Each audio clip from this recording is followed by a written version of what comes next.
میرے ابو مجھے کام سے بھیجتے اور پھر میرے ساتھ زبردستی کرتے اور میں جان چھڑانے کے مارے بہت روتی تھی۔ ہم 2 بہنیں تھیں۔ ہماری امی فوت ہو چکی تھیں۔ ہمارے گھر میں ابو اور ہم 2 بہنیں ہی رہتی تھیں۔ ہمارے ابو مزدوری کرتے تھے اور میں بڑی جگہ پر تھی تو کسی کے گھر پر نوکرانی کا کام کرتی تھی اور پھر ہمارے گھر میں روٹی پکتی تھی۔ ہمارے ابو بہت سخت تھے۔ ویسے تو دنیا کے سارے باپ ایسے نہیں ہوتے، لیکن میرے ابو سخت ہونے کے ساتھ ساتھ کچھ اور ہی ٹائپ کے انسان تھے۔ وہ ہمیں پتہ نہیں کس طرح دیکھتے تھے۔ اور پھر مجھے سب سمجھ آ گیا۔ ایک دن ابو آئے اور چھوٹی اسکول گئی ہوئی تھی۔ میں کپڑے دھو رہی تھی۔ اچانک ابو میرے پاس آئے اور بولے، میرے کمرے میں آ۔ میں چلی گئی۔ ابو شلوار کا ناڑا کھول کے لیٹے ہوئے تھے، لیکن شلوار اتاری نہیں تھی۔ میں اندر گئی تو مجھے کہنے لگے کہ میری ٹانگیں دبا دو۔ میں سوچ میں پڑ گئی تو غصے میں بولے، کیا سوچ رہی ہے؟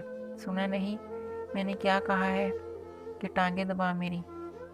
تو میں ٹانگیں دبانے کے لیے اوپر بیڈ پر چڑھ گئی اور بیٹھ کر ہاتھوں سے ٹانگیں دبانے لگی اور 4-5 منٹ تک دبانے کے بعد ابو نے میرا ہاتھ پکڑ لیا اور مجھے پوچھا، تیری عمر کتنی ہو گئی ہے؟ میں نے کہا 19 سال ہو گئی ہے۔ تو ابو نے میرا ہاتھ پکڑ کر اپنے گھنٹے پر رکھ دیا۔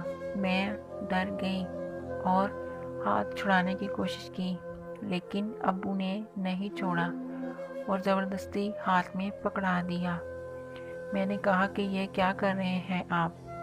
میں آپ کی بیٹی ہوں۔ تو کیا ہوا؟ میری بیٹی ہو، چلو چپ چاپ جو میں کہتا ہوں وہ کرتی جاؤ۔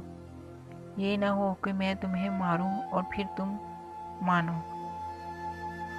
میں نے رونا شروع کر دیا اور اس وقت بس امی کو یاد کر رہی تھی۔ میں اس وقت مجبور تھی اور کچھ بھی نہیں کر سکتی تھی۔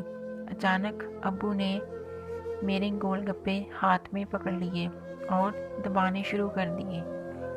ابو مجھے گرم کرنے کی کوشش کر رہے تھے، لیکن میں بس انہیں روک رہی تھی۔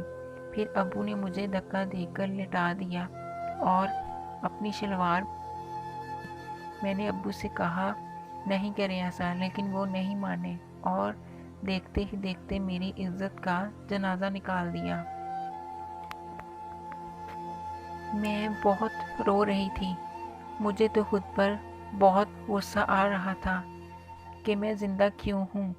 اس کے بعد ابو جب بھی بلاتے تو میرے ساتھ زبردستی کرتے اور پھر اچانک ایک دن انہوں نے چھوٹی کو کمرے میں بلایا۔ میں فٹ سے ان کے پیچھے چلی گئی اور کہا، چھوٹی تو باہر جا، میں ابو کا کام کر دوں گی۔ وہ باہر چلی گئی تو میں نے کہا، شرم کریں، وہ تو بہت چھوٹی ہے، ابھی تو وہ نابالغ ہے۔